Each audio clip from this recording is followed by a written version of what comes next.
दोस्तों, सरकार अपने सरकारी कर्मचारियों को बहुत सारी सुविधाएं देती है, जिसमें मेडिकल रिम्बर्समेंट या चिकित्सा प्रतिपूर्ति भी एक बहुत अच्छी सुविधा होती है।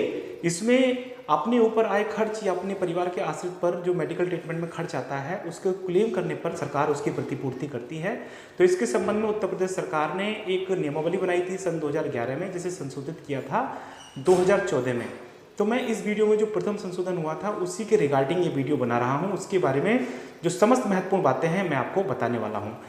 इसी से संबंधित मैंने एक आर्टिकल अपनी वेबसाइट पर लिखा है, यदि आप इंटरेस्टेड हो तो वहाँ जाकर भी पढ़ सकते हो। और काफ़ी विस्तार में लिखा है, काफ़ी सरल भाषा में लिखा है, तो मैं आपको रिकमेंड करूँगा कि आप आर्टिकल ज़रूर पढ़ें। इस वीडियो के माध्यम से जो मैं महत्वपूर्ण बातें हैं मैं आपके साथ शेयर करता हूँ। वीडियो को शुरू से लेकर अंत तक जरूर दिखेगा। Let's get started.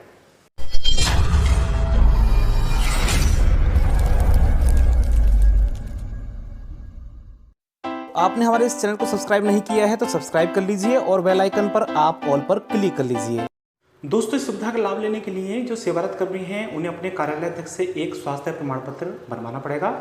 पेंशनर के लिए ये नियम है कि उनका जो स्वास्थ्य कार्ड है उनके द्वारा पेंशन जहां आहरित हो रही है उसी स्थान पर स्थित उनके सेवा के विभाग के कार्यालयाध्यक्ष द्वारा निर्गत किया जाएगा। सरकार भविष्य में स्वास्थ्य प्रमाण पत्र के स्थान पर स्मार्ट कार्ड चरणबद्ध रूप से जारी कर सकती है। तो इसका जो संक्षिप्त नाम है वो है उत्तर प्रदेश सरकारी सेवक चिकित्सा परिचर्या प्रथम संशोधन नियमावली 2014।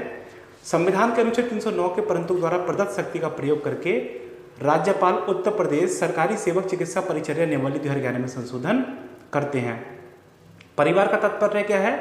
पति या पत्नी, माता पिता, बच्चे, सौतेले बच्चे, अविवाहित तलाकशुदा परित्यक्त पुत्री, अविवाहित तलाकशुदा परित्यक्त बहनें, अवयस्क भाई और सौतेली माता से है, जो सरकारी सेवक पर पूर्णतः आश्रित हैं, सामान्यतः उनके साथ निवास कर रहे हैं। इसमें दो प्रतिबंध हैं जो मैं आपको बता देता हूँ। पहला प्रतिबंध यह है कि किसी परिवार सदस्य जिसकी उपचार आरंभ होने पर सभी स्रोतों से आय 3500 रुपये और 3500 रुपये प्रति माह की मूल पेंशन पर अनुमन्य महंगाई के योग से अधिक न हो को पूर्णतः आश्रित माना जाएगा। इसमें दूसरा प्रतिबंध है आश्रितों के लिए आय सीमा का।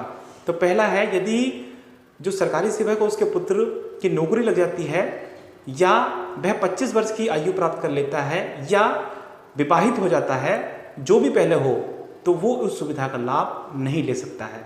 इसी तरीके से जो पुत्री है उसकी अगर नौकरी लग जाती है या वो विवाहित हो जाती है, जो भी पहले हो, तो वो इस सुविधा का लाभ नहीं ले सकती है। तीसरा है, ऐसा पुत्र जो मानसिक या शारीरिक रूप से निःशक्तता से ग्रस्त है वो जीवन पर्यंत आश्रित रहेगा। चौथा, तलाकशुदा, पति से परित्यक्ता विधवा आश्रित पुत्रियां और अविवाहित तलाकशुदा पति से परित्यक्त विधवा आश्रित बहनें जीवन पर्यंत। अवयस्क भाई वयस्कता प्राप्त करने तक। सरकारी चिकित्सालय का क्या तात्पर्य है? सरकारी चिकित्सालय का तात्पर्य राज्य सरकार अथवा केंद्र सरकार द्वारा चलाए जा रहे या किसी सरकारी चिकित्सा महाविद्यालय से संबद्ध चिकित्सालय से है। और प्राधिकृत संविदाकृत चिकित्सालयों का तात्पर्य ऐसे चिकित्सालयों से है जिनसे सीजीएचएस यानी कि सेंट्रल गवर्नमेंट हेल्थ स्कीम की दरों के समतुल्य पर उपचार करने के लिए राज्य सरकारों ने अनुबंध किया हो। वार्ड फैसिलिटी की बात कर लेते हैं। यदि इंडोर ट्रीटमेंट होता है तो ऐसी स्थिति में मूल वेतन और ग्रेड पे को सरकार ने निर्धारित किया है, जिसका मूल वेतन और ग्रेड पे 6 पे कमीशन के अनुसार इसमें दिखाया गया है 19,000 रुपये से अधिक है वह प्राइवेट वार्ड के लिए या स्पेशल वार्ड के लिए अधिकृत है, और जिसका मूल वेतन 13,000 से अधिक 19,000 से कम है वह सेमी प्राइवेट वार्ड में अपना इलाज करा सकता है, और जिसका मूल वेतन 13,000 रुपये से कम है तो वह जनरल वार्ड के लिए अधिकृत है। और पेंशन भोगी में इसमें बताया गया है कि जब लास्ट समय वो रिटायरमेंट हुआ था, उसकी पेंशन बनी थी, तो जो उसका उस समय मूल वेतन रहा होगा उसी के अकॉर्डिंग उसे ये सुविधा मिलेगी। यदि कोई सेवारत कर्मी या पेंशन कर्मी अपनी अधिकृत वार्ड से उच्च वार्ड की सुविधा लेता है तो उसका जो डिफरेंस होगा वो उसे वहन करना पड़ेगा। नेक्स्ट है विदाउट रेफर के उपचार करने की सुविधा। कोई लाभार्थी स्वयं भुगतान करने पर संजय गांधी स्नातकोत्तर आयुर्विज्ञान संस्थान लखनऊ, KGMU लखनऊ और सरकारी चिकित्सालय महाविद्यालयों में बिना संदर्भ के यानी कि बिना रेफर किए उपचार प्राप्त कर सकता है। दूसरी कंडीशन यह है कि जिन निजी चिकित्सालयों से राज्य सरकार ने संविदा की है, संविदाकृत चिकित्सालय हैं, तो उनसे रेफरल एक तो जरूरी होगा और दूसरी बात सीजीएचएस के अनुसार ही उनके जो बिलों का भुगतान होगा। नेक्स्ट है राज्य के भीतर या बाहर तत्कालिक या आपात स्थिति में उपचार करने के क्या नियम हैं। अगर आपने किसी निजी चिकित्सालय में राज्य के अंतर्गत इलाज किया है तो आपका जो भुगतान होगा वो राज्य के भीतर उपचार करने की दशा में संजय गांधी स्नातकोत्तर आयुर्विज्ञान संस्थान, राज्य के बाहर उपचार की दशा में अखिल भारतीय आयुर्विज्ञान संस्थान नई दिल्ली की दरों पर होगा। और यदि संविदाकृत चिकित्सालय से अगर किया गया है तो सीजीएचएस की दरों पर होगा। प्रतिबंध यह है कि उपचारित चिकित्सक द्वारा आपात दशा प्रमाणित किया जाए, यानी कि आपको जो इमरजेंसी का सर्टिफिकेट वहाँ से लेना पड़ेगा। रोगी या उसके संबंधी द्वारा अपने कार्यालयाध्यक्ष को यथाशीघ्र किंतु उपचार प्रारंभ होने के 30 दिनों के भीतर सूचित किया जाएगा। आपात स्थिति में एयर एम्बुलेंस पर जो खर्च होगा उसे भी सरकार प्रतिपूर्ति करेगी। कार्य से या निजी कार्य के लिए यात्रा के दौरान अन्य राज्यों को गए सरकारी सेवक संबंधित राज्य के सरकारी चिकित्सालय या प्राधिकृत संविदाकृत चिकित्सालय में चिकित्सा परिचर्या और उपचार पाने के हकदार होंगे। उन पर उपगत हुआ वास्तविक व्यय पूर्णतया प्रतिपूर्णीय होगा। प्रतिबंध क्या है कि प्रदेश के बाहर जो निजी महाविद्यालय होंगे, संस्थान होंगे, निजी चिकित्सालय में कराया गया जो उपचार होगा उस पर जो व्यय होगा तो वो अखिल भारतीय आयुर्विज्ञान संस्थान नई दिल्ली यानी कि एम्स नई दिल्ली की दरों पर होगा। अन्य राज्यों में प्राधिकृत संविदाकृत चिकित्सालय में कराए गए जो उपचार होंगे वो सीजीएचएस की रेट पर होंगे। विदेश जाने वाले सरकारी सेवकों के लिए चिकित्सा प्रतिपूर्ति जो नियम है वो ये हैं। सरकार कहती है कि जैसे आप विदेश जाते हो तो एक स्वास्थ्य बीमा पॉलिसी ले लो। आवश्यकता पड़ने की दशा में विदेश यात्रा के दौरान उन्हें चिकित्सीय उपचार का लाभ बीमा योजना के अंतर्गत मिल सके। नेक्स्ट है जटिल और गंभीर बीमारियों के उपचार नियम, जिनका उपचार सरकारी चिकित्सालय या संदर्भ करने वाली संस्था में उपलब्ध नहीं है। यदि ऐसी स्थिति है तो संदर्भ करने वाली संस्था के आचार्य या विभागाध्यक्ष या सरकारी जिला चिकित्सालय के मुख्य चिकित्सा अधीक्षक या जिले के मुख्य चिकित्सा अधिकारी से एन्यून श्रेणी के उपचारित चिकित्सक द्वारा संदर्भित किया जाएगा। ऐसे मामलों में चिकित्सा व्यय राज्य के भीतर उपचार के लिए संजय गांधी स्नातकोत्तर आयुर्विज्ञान संस्थान लखनऊ की दरों से और राज्य के जो बाहर होता है तो एम्स नई दिल्ली की दरों पर होगा।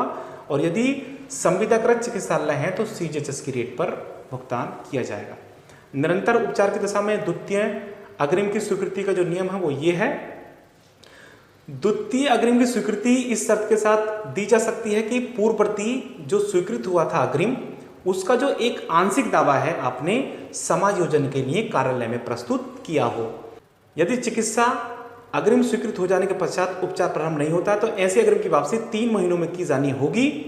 और यदि ऐसे अग्रिम की वापसी 3 माह की अवधि में नहीं होती है तो दंडात्मक ब्याज आरोपित किया जाएगा, जो भविष्य निधि पर लागू ब्याज की दर से 2.5% अधिक होगा। तकनीकी परीक्षण के लिए जो सक्षम अधिकारी हैं वो निम्नवत हैं। जैसे दावे की जो राशि है, जैसे 50,000 तक के अगर दावे आएंगे मेडिकल के तो उसमें उपचारीय संदर्भकर्ता सरकारी चिकित्सालय, आयुर्वेदिक, यूनानी और होम्योपैथी सरकारी चिकित्सालय का प्रभारी चिकित्सा अधिकारी या अधीक्षक होगा। अगर दावे की धनराशि 50,001 रुपये से अधिक है तो उपचारीय संदर्भकर्ता मुख्य सरकारी चिकित्सालय का मुख्य चिकित्सा अधीक्षक चिकित्सा अधीक्षक, मुख्य चिकित्सा अधिकारी, जिला होम्योपैथी चिकित्सा अधिकारी या क्षेत्रीय आयुर्वेदिक व यूनानी अधिकारी होगा। निजी चिकित्सालय में विशिष्ट उपचार हेतु नियम 13 में यथा उपबंधित संदर्भकर्ता संस्था के चिकित्सा अधीक्षक, मुख्य चिकित्सा अधीक्षक, जिले के मुख्य चिकित्सा अधिकारी या आचार्य विभागाध्यक्ष से एन्यून श्रेणी से उपचारित चिकित्सक द्वारा किया जाना चाहिए। तो कहने का मतलब इसमें यह है कि जो 50,000 तक के अगर दावे हैं तो जैसे पुलिस के मामले में पुलिस लाइन में जो गवर्नमेंट हॉस्पिटल बना होता है वही दावे को तकनीकी परीक्षण कर सकते हैं। और 50,000 अगर एक से अधिक का दावा है तो ये जो मैटर है ये सरकारी जो जिला चिकित्सालय होगा तो उसके सीएमओ द्वारा या मुख्य चिकित्सा अधीक्षक उसको वेरीफाई करेगा।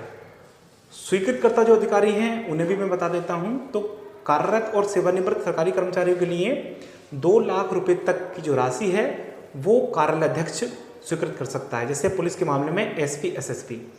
और 2 लाख से जो 5 लाख तक है उसका जो स्वीकृतकर्ता अधिकारी होगा वो होगा विभागाध्यक्ष, जैसे कि पुलिस के मामले में डीजीपी। तीसरा है यदि 5 लाख से 10 लाख तक की है तो ऐसे में सरकार में जो प्रशासकीय विभाग है वो स्वीकृत करेगा। और तीसरा है 10 लाख से अधिक का अगर दावा है तो वित्त विभाग के पूर्वानुमोदन और चिकित्सा एवं स्वास्थ्य विभाग की संस्तुति के पश्चात सरकार में प्रशासकीय विभाग स्वीकृत करेगा। चिकित्सा उपचार के लिए यात्रा की हकदारी, रोगी और उसका जो तीमारदार होगा निकटतम रेल मार्ग से आने जाने के लिए एंटाइटल होगा, उसका जो यात्रा भत्ता है सरकार दे करेगी, लेकिन जो दैनिक भत्ता है वो अनुमन्य नहीं होगा।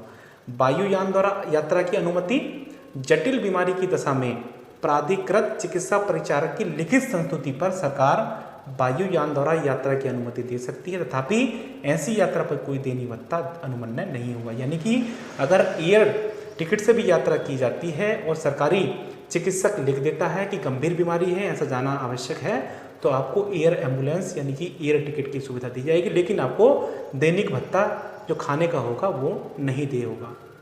दोस्तों आशा करता हूँ आपको ये जो वीडियो है मेरी काफ़ी अच्छी लगी होगी। आपको जो उत्तर प्रदेश मेडिकल रिमबर्समेंट के जो नियम हैं 2014 में वो पूरे के पूरे समझ में आ गए होंगे। यदि दोस्तों आपको इस आर्टिकल को पढ़ना भी है तो आप मेरी वेबसाइट पर जाकर पढ़ सकते हैं, मैं वीडियो की डिस्क्रिप्शन में उसका लिंक दे दूंगा।